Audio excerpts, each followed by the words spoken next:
環球大戰線深入世界最前線，全球各地的觀眾朋友，大家好，我是葉思敏。今天節目我們會來關心的大主題是有關於美伊戰事的美軍傷亡，現在暴增了，一口氣達到超過1個月的時間就達到了115人，現在統計是18死757傷，全面的爆出來了這個數字哦。那麼現在呢，因為美軍的基地已經被打到，想要後撤了。所以呢，川普也祭出了其他的招數，也就是使用所謂的經濟牌，這個叫做經濟 D-Day， 並且還需要中國大陸的幫忙，怎麼一回事呢？等一下就這些議題，我們會做深度剖析。先歡迎在場來賓，首先歡迎台北市議員侯漢廷議員。主持人好，大家好。資深媒體人彭華幹幹哥。思敏好，大家好。陸軍退役少將李正傑將軍。思敏好，各位觀眾大家好。好，觀眾朋友，今天節目一開始請先幫我們節目按讚，並且留言區寫下你在哪一個城市收看。如果可以的話，歡迎觀眾朋友按下熱推鍵，或者是在留言區你也可以寫下熱推。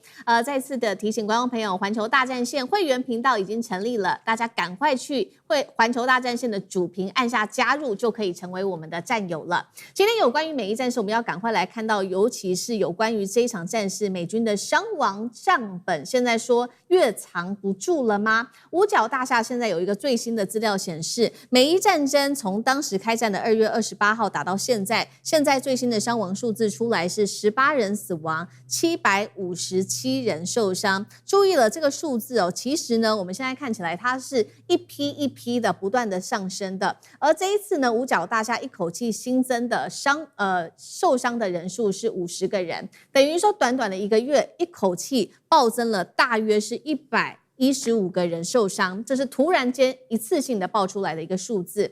而且有關於傷亡數字，其實一直都爭議不斷，因為我們還記得嗎？當時在7月份的時候，五角大廈突然間把4名的死亡的官兵從當時的這個統計數字當中給移除哦，那麼還有數十名的傷兵也跟着消失，把它列為在海外行動，也就是另增了一個欄位，讓它不會看起來數字這麼的難看。外界質疑官方統計到底完不完整，所以說也就是因為此哦，大家也在看說，新增的這個數字到底是真的還是假的，還是根本就不只是這樣的一個數字。CNN 也特別指出了，美軍傷亡往往都不是在第一個時間公布，而是分批來進行。7月份，這個美方也承認了，伊朗的新一波攻擊造成100人受傷，但是這個時候的數十人的數字沒有被列入考量當中，所以這個到底757人是不是最後的數字呢？大家也在質疑哦。尤其伊朗的攻擊範圍，我們這幾天報了非常多，不斷的擴大到了波灣許多個地區的國家，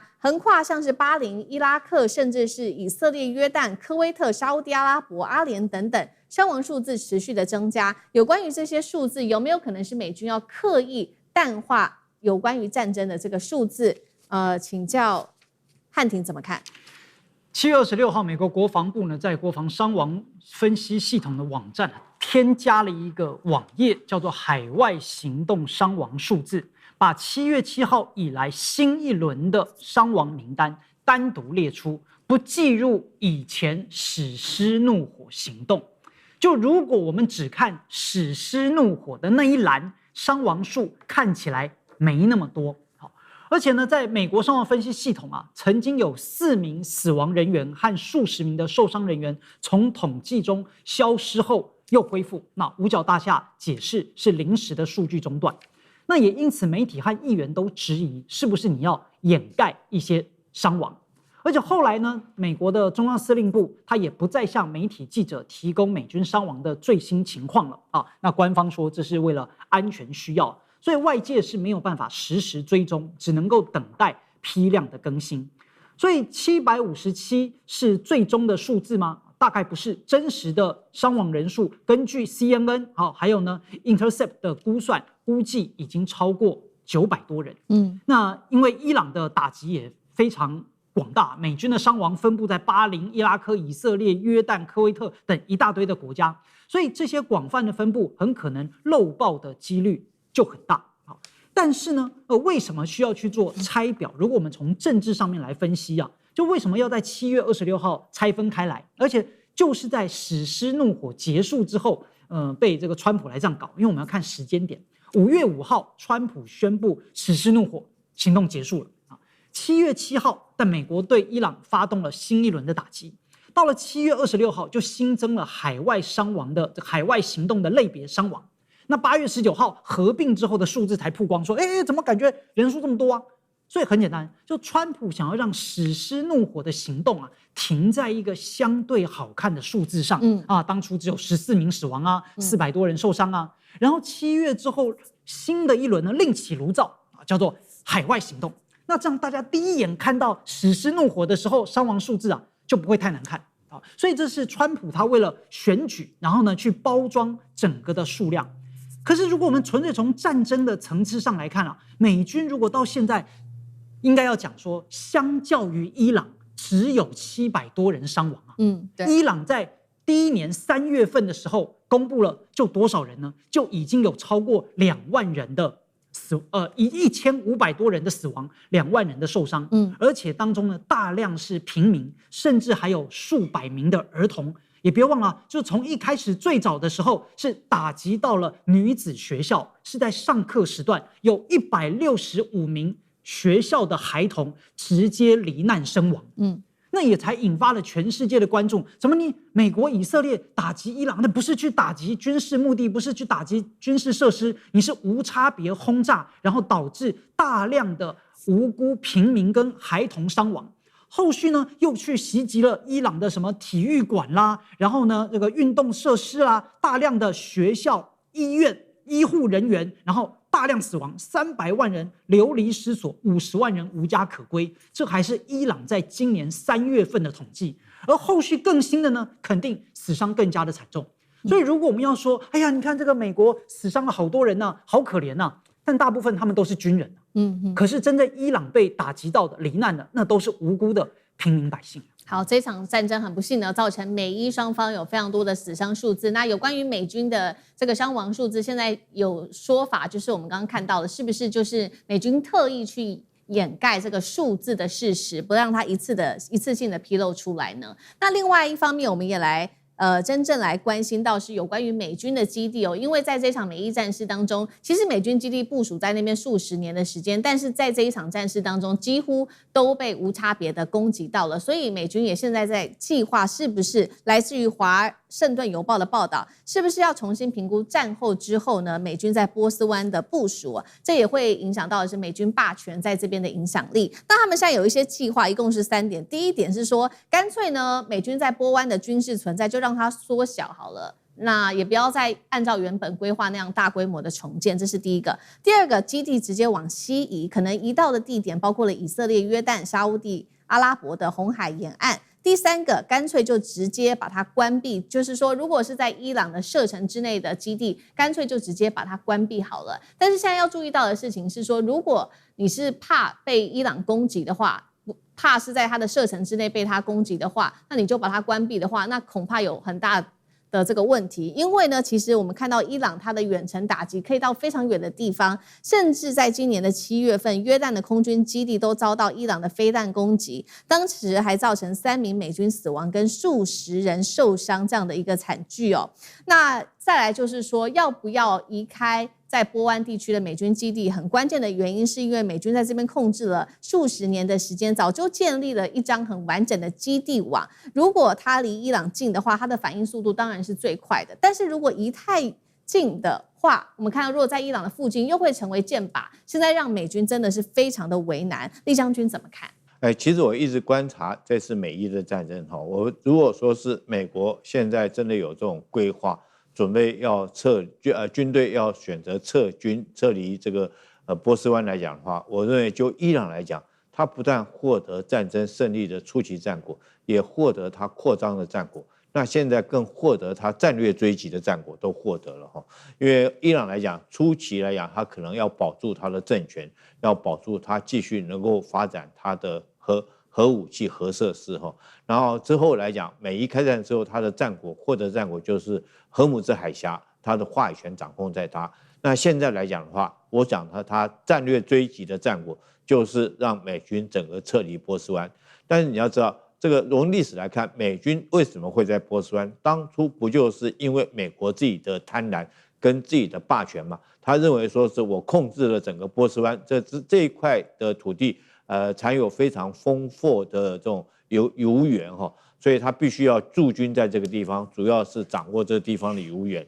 那你看，但是那個年代，他的武器裝備哈，確實是遠勝於中東所有的國家，甚至於那個時候他跟伊朗還有很好的交情，也就是巴勒維國王時代。可是他那時候武器跟現在武器確實有這個時空上面很大的差別。我們看一下美軍的第5艦隊司令部所在的位置是在哪裡？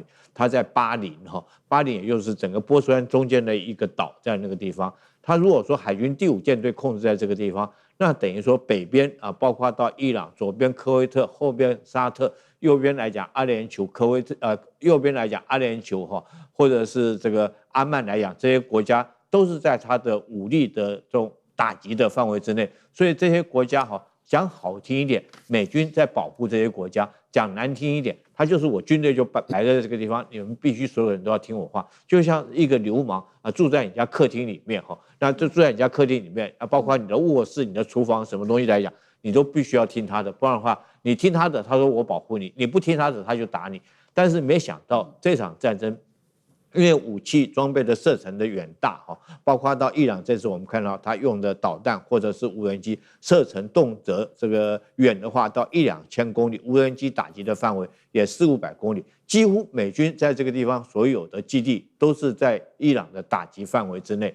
但你說，尤其是現在來講，我們看到美軍在波安啊，不管是巴林或科威特，或者是卡達哈，這些美軍基地都遭受到攻擊。可見得你將這些基地部署在這邊，已經不符合當年的武器的這種效能了。以前是可以，但是不代表以後都可以。現在來講，很明顯是不可以。那美軍現在選出這種選項，要撤離波斯灣，我覺得當然，就這個伊朗來講的話，它達到它戰略追擊的目標。大家不要忘了，伊朗戰略追擊目標就是叫美軍整個退出波斯灣。那是不是他已經達到這個目的了？第二個。可以很明顯看出來，如果美軍選擇退出波斯灣之後，那美軍在整個中東地區的影響力將會大幅的減弱。那試問一下，誰的勢力會進入波斯灣？那之後不就是中國大陸或者是俄羅斯的勢力就會填補美軍離開以後這個勢力範圍？所以我覺得川普來講的話，這次不只是軍事上輸了哈，地緣戰略上面也是大輸特輸。好，所以其實我們現在。其實可以很清楚的看出來，對於川普來說，軍事的成本現在在波灣地區，在這個地區呢，已經他的這個軍事牌的成本已經越打越高了。那怎麼辦呢？所以要想其他的辦法來制止伊朗。所以現在最新打的牌就是經濟牌了。但他們也祭出了這個經濟牌的名稱，就叫做 D-Day， 要來對伊朗實施全面的這個經濟上面的制裁。貝森特財長是這樣放話的，他說這是史上最嚴厲的一個伊朗的針對伊朗的制裁，這樣可以降低美軍用這個大規模的兵力的一個必要性。那他也點明了說，2個國家你今天必須要配合我們美國來針對伊朗做經濟上面的制裁。但重點是這些國家會不會聽他的呢？好，我們先來看到被美國點名的第一個國家就是中國大陸，第2個國家就是阿聯了。好，為什麼第一個點名中國呢？因為呢，美國認為中國一直跟伊朗買石油，而且比重超過了它的出口的80%。只要北京不配合，美國就很難真正掐斷伊朗它的石油經濟命脈。但是中國也反駁了，他認為說他不接受靠制裁來解決所謂的伊朗問題。中國認為這根本就不是重點。這是針對第一個國家中國，第2個國家就是阿曼了。美國是這樣認為的，他說雖然阿曼有停止宣布跟伊朗有做金融上面的往來，但是呢，杜拜這幾十年來還是伊朗重要的貿易跟轉口外匯的中心，一口氣要拔掉這些累積幾十年背後的公司跟商人金融網絡，根本就沒有這麼容易。我們看到這2個國家沒有完全配合就算了，現在呢，就是因為經濟上的制裁已經嚴重影響到美國的國內的這個通膨，尤其是在石油的部分哦。我們先來看到最新的布蘭特原油，現在價格衝破了$93，近1個月的新高。而且伊朗還放話，他說接下來會針對於荷姆茲海峽周遭的海灣石油出口設施在進行攻擊哦，可能還會再把油價推高。第2個就是我們討論到的柴油鏈解價了，現在直接飆破了每桶$100，這對於接下來川普11月份的期中選舉來說，可以說是非常的不利。幹哥怎麼看？川普他已經沒有招可以用了，所以經濟版的諾曼底登陸，要開始了。財政部長貝森特說，下禮拜一我就會公布實際的這個制裁的這個詳細的手段。